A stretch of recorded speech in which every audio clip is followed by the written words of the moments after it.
Assalamualaikum warahmatullahi wabarakatuh. Kami yang beranggotakan saya sendiri Intan Jadina Indar dan Dewi Endah Safitri ingin mencoba membahas tentang filsafat sebagai dasar metodologi penelitian akuntansi. Dan yang pertama kita akan membahas tentang pergeseran arah penelitian. Pendekatan klasifikasi yang lebih menitik beratkan pada pemikiran normatif mengalami kejayaannya pada tahun 90-an. Dalam tahun 70-an terjadi pergeseran pendekatan dalam penelitian akuntansi. Terdapat dua alasan, dan yang pertama yaitu bahwa pendekatan normatif yang telah berjaya selama satu dekade tidak dapat menghasilkan teori akuntansi yang siap dipakai di dalam praktik sehari-hari. Akibatnya muncul anjuran untuk memahami secara deskriptif berfungsinya sistem akuntansi di dalam praktik nyata. Dan alasan yang kedua yaitu adanya move dari community peneliti akuntansi yang menitik beratkan pada pendekatan ekonomi dan perilaku atau behavior. Yang selanjutnya kita akan membahas tentang klasifikasi metodologi penelitian. Untuk memudahkan memahami dasar filosofi pendekatan penelitian akuntansi, digunakan kerangka pengelompokan yang dikembangkan oleh Burrell dan Morgan. Kerangka ini disusun dari dua jenis independen berdasarkan atas anggapan-anggapan dari sifat ilmu sosial dan sifat masyarakat. Pada dimensi ilmu sosial dibagi menjadi beberapa elemen, di antaranya yaitu ontologi, ialah cabang metafisika mengenai realitas yang berusaha mengungkapkan ciri segala yang ada, baik ciri universal maupun yang khas. Yang selanjutnya epistemologi, ialah cabang filsafat yang menyelidiki secara kritis hakikat, landasan, batas-batas, dan patokan kesahihan pengetahuan. Epistemologis itu sendiri berhubungan dengan sifat dari ilmu pengetahuan, apa bentuknya dan bagaimana mendapatkannya, serta menyebarkannya. Lalu selanjutnya aksiologi, ialah telaah tentang nilai-nilai, sedangkan teologi telaah tentang tujuan pemanfaatan pengetahuan-pengetahuan. Landasan aksiologi atau teologis itu sendiri mengacu kepada nilai-nilai yang dipegang dalam menentukan prioritas bidang penelitian dan menerapkan serta memanfaatkan pengetahuan. Dan selanjutnya yaitu anggapan tentang sifat manusia, menunjukkan pada hubungan antara manusia dengan lingkungannya. Yang terakhir, metodologi. Beberapa anggapan di atas memiliki pengaruhnya langsung terhadap metodologi yang ingin dipilih. Jika social world diperlakukan seperti dunia fisik atau dunia natural, maka metode dari ilmu alam dapat digunakan untuk menjelaskan dan meramalkan pola dan keteraturan masyarakat. Dimensi yang kedua yaitu dimensi keberadaan masyarakat. Ada dua alternatif pendekatan. Yang pertama yaitu berkaitan dengan keteraturan, order, dan stabilitas yang digunakan untuk menjelaskan mengapa masyarakat cenderung untuk selalu dalam kebersamaan. Dan alternatif pendekatan yang kedua lebih menitik beratkan pada pembagian mendasar dari kepentingan, konflik, dan ketidakadilan distribusi kekuasaan yang pada gilirannya menimbulkan perubahan radikal. Anggapan adanya objek yang terpisah dari subjek membawa konsekuensi adanya pembedaan antara observasi dan teori yang digunakan untuk menggambarkan realitas empiris. Di dalam filsafat, pengujian empiris ini dinyatakan dalam dua cara. Yang pertama, dalam pandangan aliran positivis, ada teori dan seperangkat pernyataan hasil observasi independen yang digunakan untuk membenarkan atau memverifikasi kebenaran teori. Dan yang kedua, dalam pandangan Poppian, karena pernyataan hasil observasi merupakan teori dependen dan variabel, maka teori-teori ilmiah tidak dapat dibuktikan kebenarannya, tetapi memungkinkan untuk ditolak.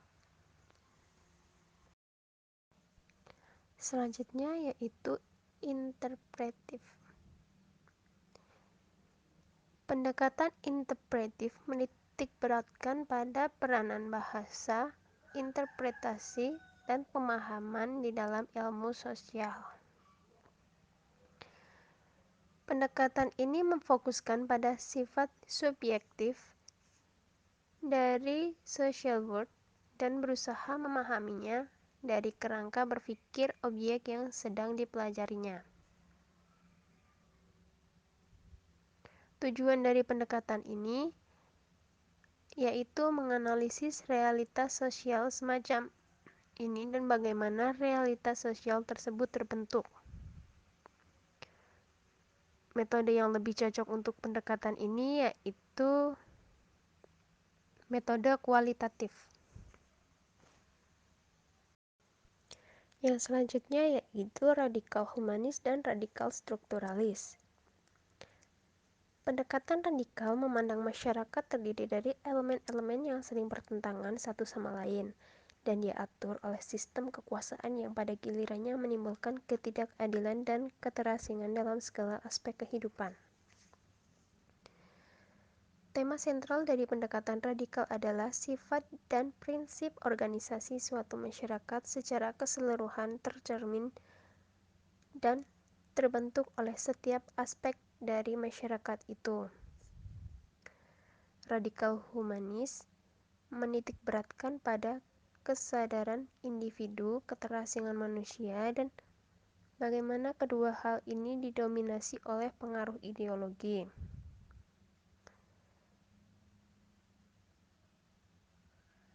Sementara itu, radikal strukturalis memfokuskan pada konflik mendasar sebagai produk hubungan antara struktur industri dan ekonomi.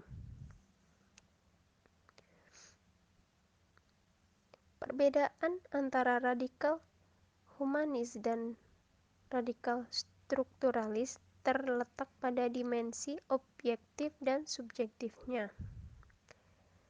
Pada radikal humanis memfokuskan pada persepsi individu dan interpretasinya.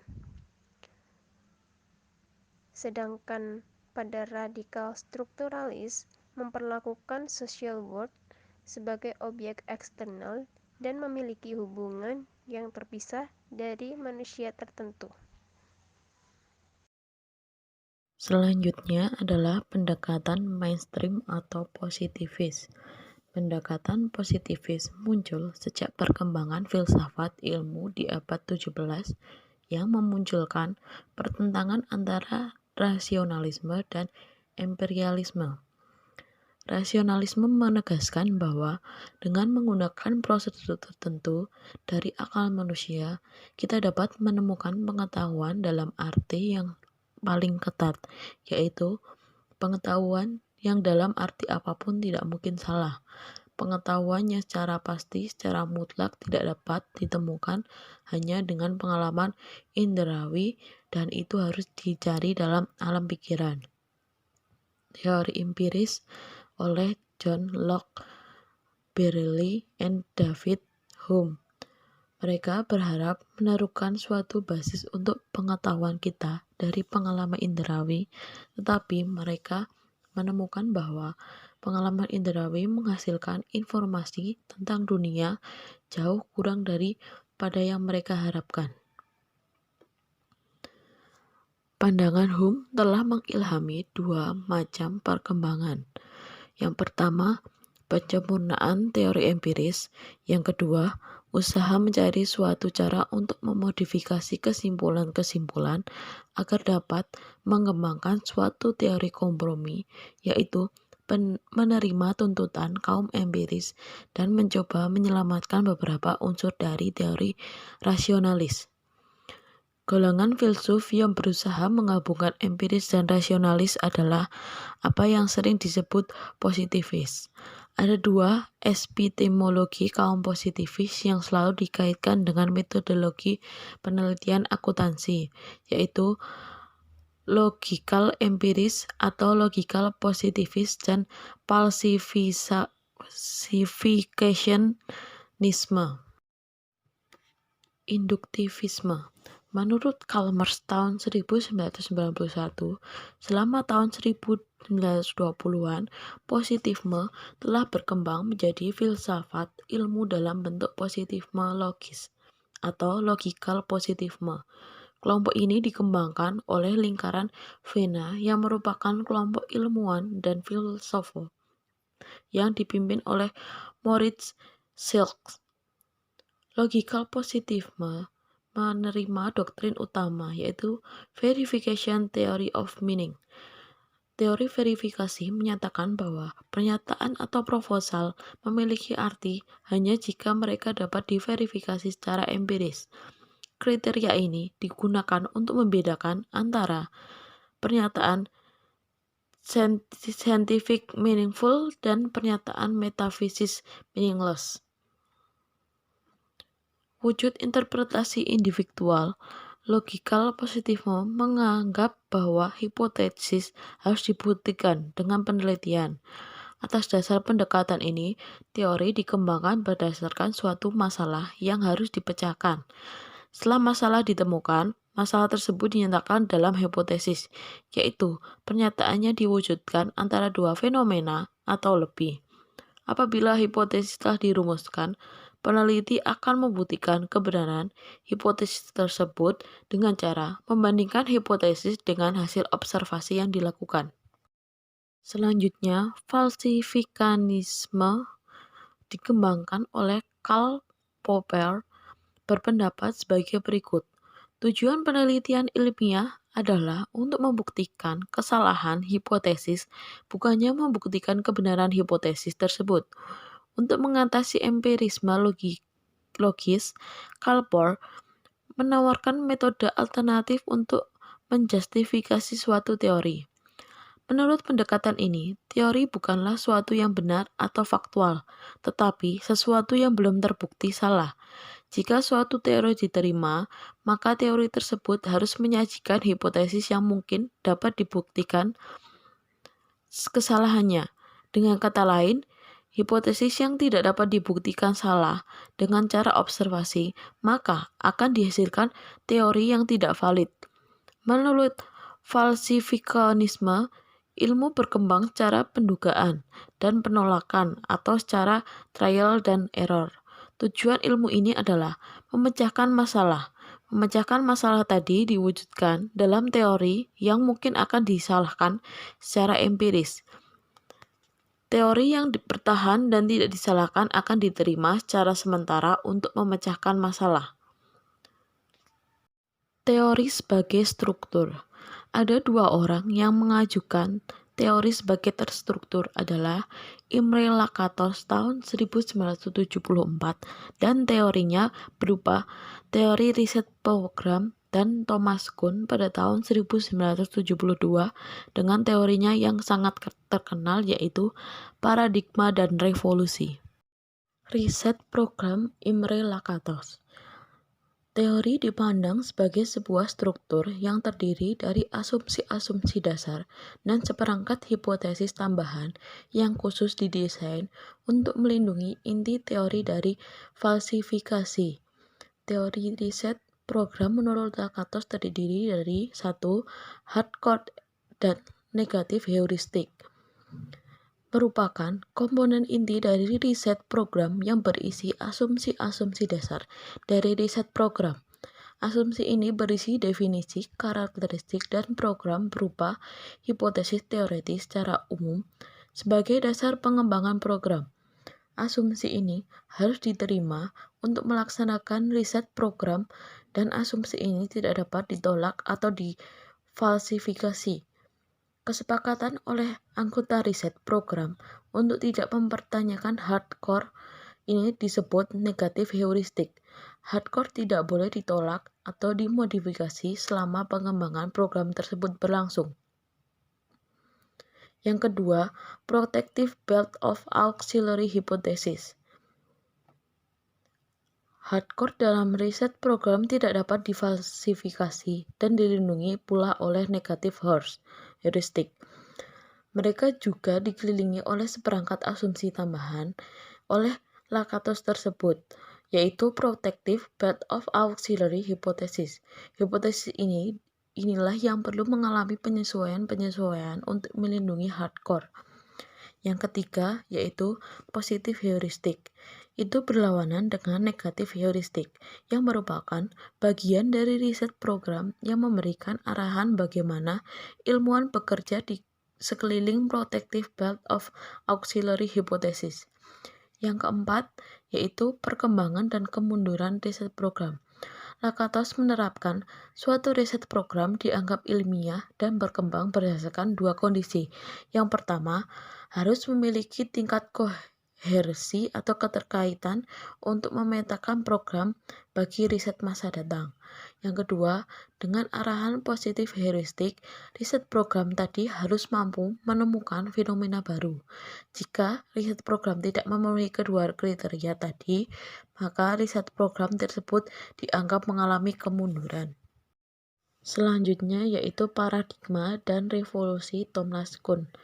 Kuhn mengatakan bahwa kemajuan pengetahuan bukan merupakan hasil evolusi, atau seperti yang ada pada induktivitisme dan falsifokanisme, melainkan kemajuan pengetahuan merupakan hasil revolusi. Suatu teori dapat diganti dengan teori lain apabila tidak cocok. Filsafat ilmu dan perkembangan akuntansi. Alasan filsafat digunakan dalam metodologi akuntansi adalah karena akuntansi dapat ditinjau dari berbagai pendekatan dan melibatkan filsafat ilmu yang selama ini hanya digunakan dalam ilmu ekonomi atau keuangan saja. Tetapi filsafat ilmu juga dapat digunakan dalam penelitian. Berbagai variasi yang berdekatan satu sama lainnya yang terjadi pergeseran dengan mengacu pada ilmu sosial lainnya. Contoh, yang pertama, karyawan adalah sumber ekonomi yang paling penting bagi entitas. Yang kedua, kegagalan akuntansi dalam mengungkapkan hal ini yaitu merupakan kelemahan. Sekian presentasi dari kelompok kami, kurang lebihnya kami mohon maaf. Wassalamualaikum warahmatullahi wabarakatuh.